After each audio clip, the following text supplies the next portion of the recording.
Hey guys কেমন আছো তোমরা? আমি জানি এবারের ভিডিওটা আসতে লেট হয়ে গেছে কিন্তু স্টিল নাও আমি ব্যাক আসছি আবারও। কিন্তু আমি বলে দিই এবারের সমস্যাটা আমার পার্সোনাল ছিল যে কারণে আমার ভিডিওটা দিতে অনেক বেশি লেট হচ্ছে কিন্তু প্যারা নাই চিল। এখন থেকে ভিডিও রেগুলার আসবে। আজকের এপিসোডের শুরুতে আমরা দেখতে পাই মুচেন সব বাকি সব এখনো পর্যন্ত সেই ভাঙা শিপের মধ্যেই ছিল যেখানে ওই শিপ কিছুক্ষণ পর পর ভাঙতাছিল আর এর যে ক্যাপ্টেন ছিল ইয়ান শাও বারবার ওইটাকে ঠিক করতেছিল। আর এসবের মধ্যে তাদের নিজেদের মধ্যে অনেক বেশি কথাবার্তা হয় কিন্তু মুচেন নিজের স্টাডির উপর ফোকাস করতেছিল সব জায়গার মধ্যে। এভাবেই যেতে যেতে অনেক দিন কেটে যায় কিন্তু তারপরও তারা তাদের গন্তব্যে পৌঁছায় না।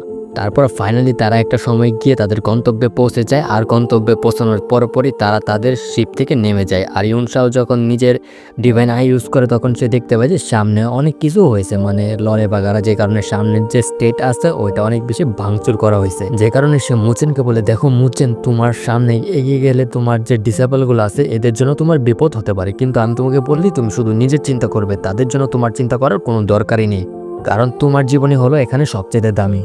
তারপরে মুচেন যখন সবাইকে নিয়ে এগিয়ে যায় তখন তাদেরকে দুইটা গার্ড থামায় আর বলে যে তোমরা কার আর এখানে কেন আসছো। এটা শুনে মুচেন তার কাছে একটা টোকেন ছিল ওইটা দেখে, এটা আসলে জেনারেল চু ইউ দিয়েছিল তাকে। আর এই টোকেনটা যখন ওই গার্ডরা দেখে তারা বুঝে যায় যে এটা একটা গভর্নরের টোকেন আর তারা জেনারেল চু ইউকে ডেকে আনে। আর তারাও বুঝে গিয়েছিল এটা জেনারেল চু ইউ দিয়েছিল। তখনই সে মুচেনকে দেখে চিনে ফেলে। তখনই মুচেন তাকে দেখে বলে, জেনারেল আমি আপনাকে প্রথমে মিথ্যে কথা বলেছিলাম, আমি এখান থেকে বিলং করি না, আমি ডাজু থেকে বিলং করি। এটা যখন জেনারেল চু ইউ শুনতে পারে সে বলে, আমার মনে হচ্ছিল তুমি হয়তোবা সেই স্টেট থেকে বিলং করো না, কারণ আমি কখনো তোমার মতো ট্যালেন্টেড বয় সেই স্টেটে দেখিনি, তাহলে হঠাৎ করে কখন থেকে চলে আসলো।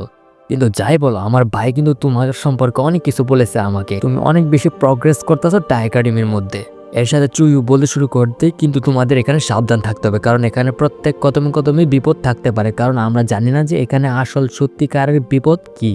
এর সাথে কেউ হয়তো বা আমাদের সাথে বিশ্বাসঘাতকতা করার চেষ্টা করতেছে। এটা শুনে মুচেন বলে, আচ্ছা আপনার কি কারোর উপর সন্দেহ আছে নাকি? আপনার কথা শুনে তো এরকমটাই মনে হচ্ছে। এটা শুনে চুইউ বলে, আমি সেরকম বলতে পারি না, কিন্তু কাকে সন্দেহ করবো আমরা? যে কেউ বিশ্বাসঘাতক হতে পারে এখানে, এমনকি আমি নিজেও। তার উপর আমি এই কিংডমের একজন ফলেন প্রিন্সেস ছিলাম। এটা শুনে তো সবাই অনেক বেশি শক হয়ে যায়। তখনই মুচেন বলে, আচ্ছা এরকমটা নাকি, আমি তো জানতামই না।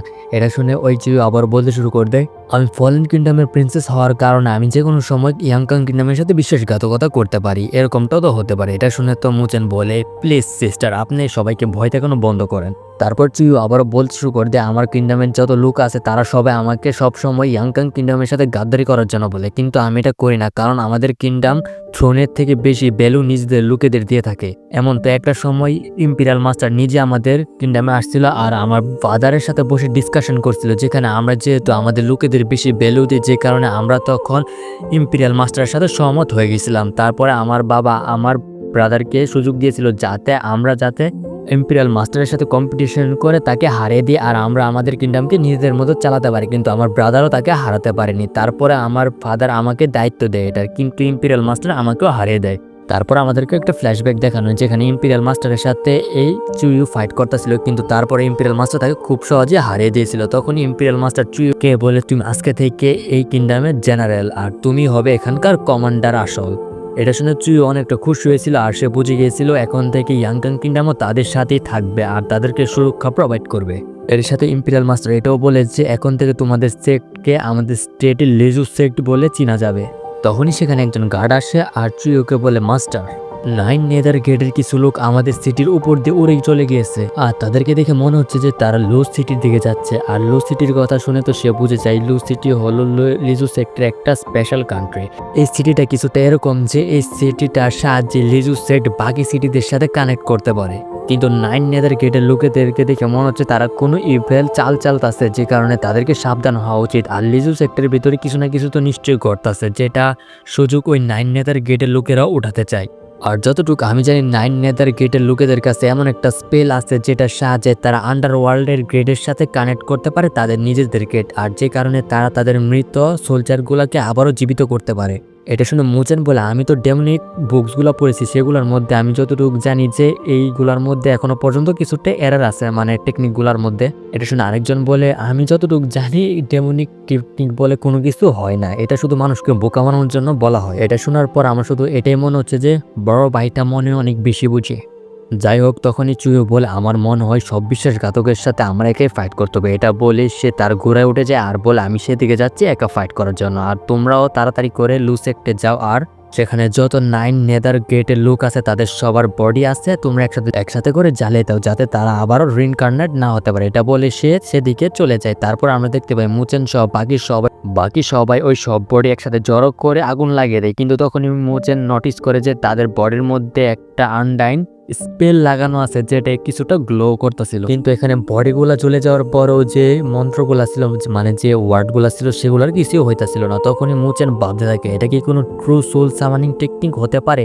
এটা বলে মুচেন তার মাথায় জোর দেয় আর ওই বক্সগুলা থেকে মনে করার চেষ্টা করে যে এটা আসলে কোন টেকনিক হতে পারে। তখনই মুচেন বলে এটা হয়তোবা সেই টেকনিক হতে পারে অথবা 9 নেদার লোকেরা তারা এমনভাবে এই টেকনিকটা ইউজ করেছে যাতে কিছুটা এরার থাকে যাতে আমরা না বুঝতে পারি। তখনই ওই মোটু বলে টাকলা বলে তুমি নিজেই তো বলেছো 9 নেদার গেটের লোকেদের যে টেকনিক আছে ওইটার মধ্যে কিছুটা এরার আছে, কিন্তু মুচেন তার কথা ইগনোর করে বলে যে তোমরা তাড়াতাড়ি সতর্ক হয়ে যাও একদম হাই অ্যালার্টে, কারণ এখানে আমাদেরকে হয়তোবা ধোকা দেওয়া হয়েছে যে কারণে এখানে যে কোনো কিছু হয়ে যেতে পারে যে কোনো সময়। তখনই তারা দেখতে পায় ওই যে আনডাইড বডিগুলা ছিল যেগুলাকে তারা এখানে জ্বালাচ্ছিল সেই বডিগুলার যে স্পেল ছিল তাদের বডির উপর সেই স্পেলগুলো অ্যাক্টিভেট হতে শুরু করে দেয়। এটা থেকে মুচেন সহ বাকি সবাই এক জায়গায় লুকিয়ে যায় আর লুকিয়ে দেখতে থাকে। তখনই তারা খেয়াল করে যে এখান থেকে কিছুটা দূরে কিছু লোক ঢোল বাজাচ্ছে আর যারা ঢোল বাজাচ্ছে তারা হয়তোবা কোনো পাপেট হতে পারে আর তারা ঢোলের সাহায্যে সোল সামানিং যে টেকনিক আছে ওইটাকে অ্যাক্টিভেট করার চেষ্টা করতেছিল। তখনই আমরা দেখতে পাই ওই যে বডিগুলো ছিল যেগুলোর উপর ট্রু সোল সামানিং টেকনিক ইউজ করেছিল ওই বডিগুলা ওই ফরমেশনের দিকে অ্যাট্রাক্ট হতে থাকে যেখানে ঢোল বাজানো হচ্ছিল। এটা থেকে মুচেন বুঝে যায় যে তারা হয়তোবা সোলকে রিইনকার্নেট করা শিখে গিয়েছে, যে কারণে মুচেন সবাইকে বলে এই যে বডিগুলো আছে এই বডিগুলোকে সবাইকে আটকাতে হবে না হলে ডিস্ট্রয় করে দিতে হবে, না হলে তারা সবাই এগুলাকে আবারও রিইনকার্নেট করে ফেলবে। এটা শোনার সাথে সাথে সবাই তাড়াতাড়ি করে ওই মৃত বডিগুলোর উপর অ্যাটাক করে দেয় আর ওই বডিগুলো কাটতে শুরু করে দেয়, যে কারণে সে বডিগুলো সেখানে আপাতত পড়ে যায়। আর টাকলা বলতে থাকে আমরা তো সবকিছু ঠিক করে ফেলেছি। তখনই সে আবারও ইশারা করে বলে যে আমাদের জন্য সাহায্য এখানে পৌঁছে গিয়েছে।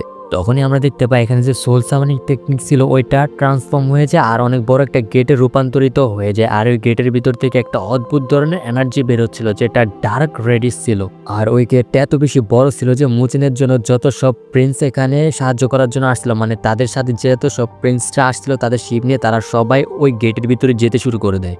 মানে ওই গেটটা ওই শিপগুলাকে নিজেদের দিকে অ্যাট্রাক্ট করতে শুরু করে দেয়। যদিও এটা দেখে সবাই নিজেদেরকে দূর করার চেষ্টা করে ওই গেটের কাছ থেকে, কিন্তু তারপর ওই গেটটা সবাইকে নিজের ভিতরে টেনে নিয়ে যায়। এটা থেকে তো তারা সব অনেক বেশি অবাক। তখনই মুচেন ভাবতে থাকে যে এরকম একটা গেট সে তার গ্র্যান্ডপার সাথে যখন ডার্কনেসের ভিতরে গিয়েছিল তখন দেখেছিল, সেটাকে আসলে লাইফ এন্ড ডেথ গেট বলা হতো। কিন্তু এই গেটটা আসলে কি করেছে, এই শিপগুলোকে কোথায় ডাইভার্ট করে দিয়েছে আমি বলতে পারি না। তখনই ওই গেটের ভিতর থেকে অনেক গোলা স্পেল বাইরে বেরিয়ে আসে আর অনেক গোলা মৃত বডিকে জীবিত করে ফেলে। এটা থেকে মুচেন বুঝে যায় যে অনেকগুলা বডি অলরেডি রিইনকার্নেট হয়ে গেছে, এখন তাদের সাথে ফাইট করতে হবে তাদের সবাইকে। এটা বলে একজন চলে যেতে যাবে, ঠিক সে টাইমে মুচেন বলে তোমরা একটু থামো, কারণ আমাদের একটু সবুর করতে হবে, কারণ আমরা জানি না যে আমাদের যে শত্রুপক্ষ আছে তাদের কাছে কত চাল আছে, আমাদের থেকে বেশি চালও তাদের কাছে থাকতে পারে। এটা শুনে একজন বলে তুমি হয়তোবা ভয় পাইতেছো নিজের মৃত্যুকে, এই কারণে তুমি এরকমটা বলতেছো। তারপর সিমে আমরা দেখতে পাই তারা সবাই আসলে ওই যে মৃত বডিগুলো আছে তাদের সাথে ফাইট করতে শুরু করে দেয়। তখনই ওই টাকলা বলে তারা তাদের উপরে যে আকাশ আছে সেটা পুরোপুরিভাবে কভার করার চেষ্টা করতেছে সবগুলা সোলকে রিইনকার্নেট করার জন্য। এটা শুনে মুচেন বলে এরকমটা না, তারা শুধু এই কারণে ওই আকাশটাকে কভার করার চেষ্টা করতেছে যাতে তাদের আশেপাশে যতগুলো ডেথ বরিয়ার আছে সবগুলোকে কন্ট্রোল করতে পারে। তখনই সিস্টার ইউ বলে যে আমাদেরকে সবসময় সতর্ক থাকতে হবে, আর এমনি তো আমাদের মনে এখান থেকে বের হয়ে যাওয়া উচিত, কিন্তু সে তো আমাদেরকে বলেছিল আমরা যাতে এই এরিয়ার বাইরে যেন না যাই, কিন্তু আমরা যদি এখানে বেশিক্ষণ থাকি তাহলে আমরা এখানে সার্ভাইভ করতে পারবো না, তাই আমাদেরকে এখান থেকে তাড়াতাড়ি বের হয়ে যাওয়ার একটা রাস্তা বের করতে হবে। তখনই মুচেন তার ডিভাইন আইস ইউজ করে সে দেখতে পাই যে তাদের চারদিকে শুধু ডেড বরিয়ার আর সবগুলা তাদের দিকে আসতেছে, যে কারণে মুচেন বলে এখান থেকে যত তাড়াতাড়ি সম্ভব তাদেরকে বের হয়ে যাওয়া উচিত। এটা বলার সাথে সাথে একজন বলে তুমি কি আমাদের রেসপন্সিবিলিটি নাও যে আমরা এখান থেকে বের হওয়ার সময় তুমি আমাদের সবাইকে বাঁচাতে পারবে, না হলে আমাদের যদি কিছু হয় তাহলে তুমি আমাদের রেসপন্সিবিলিটি নিবে। এটা শুনে মুচেন বলে 9 নেদার ওয়ার্ল্ডের লোক আমাদের পিছনে পড়ে গিয়েছে আর আমরা যেভাবে হোক না কেন তাদের হাত থেকে বেঁচে পালানোর চেষ্টা করতেছি এখন আপাতত, যে কারণে আমি যদি তোমাদের সাথে যাই আর তোমাদেরকে লিড করি তাহলে অবশ্যই তোমাদের রেসপন্সিবিলিটি আমি নিব। তারপরে তারা সবাই এখান থেকে পালাতে শুরু করে দেয়, যদিও ওই ডেড বরিয়ার গুলো তাদের পিছনে লেগে গিয়েছিল, কিন্তু তারপরও তারা কোনোভাবে কোনো একটা জায়গায় লুকিয়ে বেঁচে যায়। আসলে আমরা এখন তাদেরকে দেখতে পাই তারা একটা জায়গায় লুকিয়ে আছে। তখনই টাকলা বলে যে ভালো হয়েছে আমরা সবার আগে এই পাইরেট শিপের সাহায্যে এখানে পৌঁছে গিয়েছিলাম, না হলে আমরা যদি ওই শিপগুলোর সাথে আসতাম তাহলে আমাদেরও অবস্থা এরকমই হতো। তখনই মুচেন মুচেন বলে।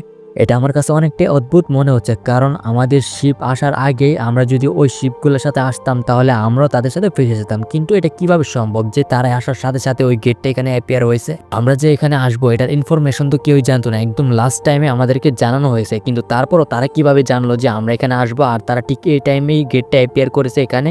আর না হলে তারা জানতো কিভাবে যে আমরা এই টাইমে আসবো আর তাদের এই টাইমে গেটটা অ্যাপিয়ার করা উচিত? এটা শুনে 1 ইয়ার বলে আমাদের ইনফরমেশন তো শুধুমাত্র হাই র্যাঙ্কের মাস্টারের কাছে ছিল। এটা শুনে মুচেন বলে তুমি একদম ঠিক বলেছো, আমাদের সর্বপ্রথম ইনফরমেশন যার কাছে যায় সে ছিল মাস্টার লিনওয়ান। আর তার সমান যতগুলা মাস্টার ছিল, মানে তার পদের সমান যতগুলা মাস্টার ছিল, তারা সবাই আমাদের ইনফরমেশন জানতো। কিন্তু আমাদের যে হাই লেভেল মাস্টারগুলো আছে আমার মনে হয় তাদের মধ্যে কেউ একজন বিশ্বাসঘাতক আছে। তখনই মুচেন একটা আওয়াজ শুনতে পায়। এটা যখন তাদেরকে জিজ্ঞেস করে তখনই তারা বলে না, আমরা তো কোনো আওয়াজ শুনতে পাই না। এটা শুনে মুচেন বুঝে যায় এটা হয়তো বা কোনো ডেমনিক স্পেল হতে পারে। তখনই মুচেন তাদের সবাইকে বলে তোমরা সবাই এখানে একটু দাঁড়াও, আমি এখনই আসছি। এটা বলে মুচেন এখান থেকে টেলিপোর্ট হয়ে একটা জায়গায় চলে যায়। সেখানে যাওয়ার পর সে দেখতে পায় যে এখানে কিছু লোক একটা রিচুয়াল করার চেষ্টা করতেছে। এর সাথে তাদের সামনে একটা স্ট্যাচু ছিল। আর মুচেন যখন ওই স্ট্যাচুটাকে দেখে সে বুঝতে পারে যে এই স্ট্যাচুটা সে কোথাও দেখেছে। তখনই সে মনে করতে পারে যে ওই স্ট্যাচুটা সে একটা বইয়ের মধ্যে দেখেছিল। আর এটার সাথে তারা একটা ডেমনকে এখানে অ্যাপিয়ার করার চেষ্টা করতেছে যেটার লেভেল আসলে গড লেভেলের। তারা আসলে গড লেভেল পাওয়ারফুল হয়ে থাকে। আর এইসব দেখার সাথে সাথে মুচেন বুঝে যায় তারা আসলে হংশিয়ান সেক্ট থেকে বিলং করে। তখনই তারা তাদের স্পেলগুলাকে কমপ্লিট করতে শুরু করে দেয়, যে কারণে তাদের আশেপাশে যতগুলা ক্রিপচার ছিল বা যতগুলা টেকনিক ছিল সবগুলা অ্যাক্টিভেট হতে শুরু করে দেয়। আর আকাশে অনেক বড় একটা মুখ দেখতে পাই, যেগুলার দাঁত দেখতে পাই অনেক বেশি স্ক্যারি ছিল। তারপর স্টিমশিপটা আর আমাদেরকে চুইউকে দেখানো হয়, যার কাছে একজন সোলজার আসে আর বলে ইয়াংকাং কিংডম থেকে যতগুলা স্কলার আসছিল তাদের সবার শিপই গায়েব হয়ে গেছে কোথাও। এটা শুনে চুইউ বলে তাহলে ডক্টর কিনের যে গ্রুপটা ছিল ওইটার কি হয়েছে? এটা শুনে ওই বরিয়ার বলতে শুরু করে দেয় আমরা তাদের কোনো ট্রেসেস এখনো পর্যন্ত পাইনি, তাদের বেঁচে বের হওয়া অনেক বেশি মুশকিল, আমাদের হাত থেকে লুজ সেক্ট অনেক আগেই বের হয়ে গিয়েছে। তখনই তারা দেখতে পায় ওই ব্যাটেল গ্রাউন্ড থেকে অনেক বড় একটা বডি বাইরে বের হয়ে আসছে লাভার ভিতর থেকে। আর ওইটার অনেক বড় বড় হাত ছিল। আসলে এটা সে মনস্টার ছিল যে মনস্টারটাকে ওই রিচুয়ালের মাধ্যমে এখানে সামান করা হচ্ছিল। আর ওই ডেমনটা এখানে আসার সাথে সাথে ফুললি র্যাম্পেজে চলে যায়, চারদিকে ধ্বংস চালাতে শুরু করে দেয়। এটা দেখে সেখানে থাকা যত সোলজার আছে তারা সব এখান থেকে পালানোর চেষ্টা করে। তখনই চুইউর কাছে আরেকজন সোলজার আছে আর বলে ওয়েস্ট যে আর্মি আছে তাদেরকেও এখানে দেখা গেছে আর তারাও আমাদের সাথে গাদ্দারি করেছে। এর সাথে তারা আমাদের উপর অ্যাটাক করার জন্য তাড়াতাড়ি এগিয়ে আসবে এখানে। এটা শুনে চুই বলে আচ্ছা শাওই আমাদের সাথে ধোঁকা করেছে আর সেই প্রথমে 9 নেদার লোকেদের সাথে মিলে গিয়ে এখানে অ্যাটাক করেছে। তারপরে হংশিয়ান লোকেদের সাথে মিলে আমাদের উপর এত বড় একটা জাইন্ট ডেমন দিয়ে অ্যাটাক করেছে যাতে আমরা তার চালের মধ্যে ফেসে যাই। তখনই চুই সবাইকে অর্ডার দেয় শিল্ড যেন অ্যাক্টিভেট করা হয় আর এসএস ক্যানন গুলাকেও লোড করতে শুরু করে দেওয়া হয়। তারপর আমরা দেখতে পাই যে অনেকগুলো শিপের সাহায্যে ওই ডেমনের উপর অ্যাটাক করা হয়, কিন্তু ওই ডেমনের কিছুই হয় না। তারপর সিমশিপটা আর আমাদেরকে মুচেনের সাথীদেরকে দেখানো হয়, তারাও অনেক বেশি ভয় পাচ্ছিল এসব দেখে। আর তারাও বুঝে গিয়েছিল যে 9 নেদার গেটের লোকেরা আর হংশিয়ান আর্মি এর সাথে ইস্ট আর্মি একসাথে তাদের উপর অ্যাটাক করে দিয়েছে। এটা শুনে টাকলা বলতে শুরু করতে আমাদের মনে হয় না যে আমরা এখান থেকে বের হতে পারবো, কারণ আমাদের উপর আলাদা আলাদা দিক থেকেই অ্যাটাক করা হয়েছে। আমরা তো শুধুমাত্র কিছু 5 এলিমেন্টারি লেভেলের বরিয়ার, আমরা কিভাবে তাদেরকে সামলাবো? তখনই সেখানে মুচেন চলে আসে আর বলে আমরা যতগুলা ডেমন দেখতেছি শুধু তারাই না, এর সাথে হংশিয়ান সেক্টের কিছু প্র্যাকটিশনারদেরকেও আমি দেখেছি, তারা হয়তোবা কোনো এল্ডার লেভেলের পাওয়ারফুল হবে। আর তারা লাগাতার স্পেল কাস্ট করতেছে, যে কারণে তাদের একটা ডেমন গড এখানে অ্যাপিয়ার হয়ে গেছে। আর তারা যে এভাবেই স্পেল কাস্ট করতে থাকে তাহলে এখানে আরো একটা ডেমন গড অ্যাপিয়ার হয়ে যাবে। আর আমি যতটুকু সিস্টার চুইউকে জানি সে অবশ্যই ওই ডেমন গডের সাথে ফাইট করতেছে আর তাকে কাউন্টার করার চেষ্টা করতেছে। এর সাথে যদি আরো একটা ডেমন গড এখানে অ্যাপিয়ার হয় তাহলে পুরো লিজু সেক্টই ধ্বংস হয়ে যাবে। তাহলে এখন তোমরা বলো তোমাদের মধ্যে কে এরকম আছে যে আমার সাথে গিয়ে ওই ডেমনগুলোর উপর অ্যাটাক করবে? এটা বলার সাথে সাথে আমাদের আজকের আইকনিক এপিসোড শেষ হয়ে গেছে। আমার মনে হয় নেক্সট এপিসোডটা অনেক বেশি ধামাকাদার হবে, কারণ এখানে অনেকগুলা সেট আপ করা হয়েছে নেক্সট এপিসোডের জন্য।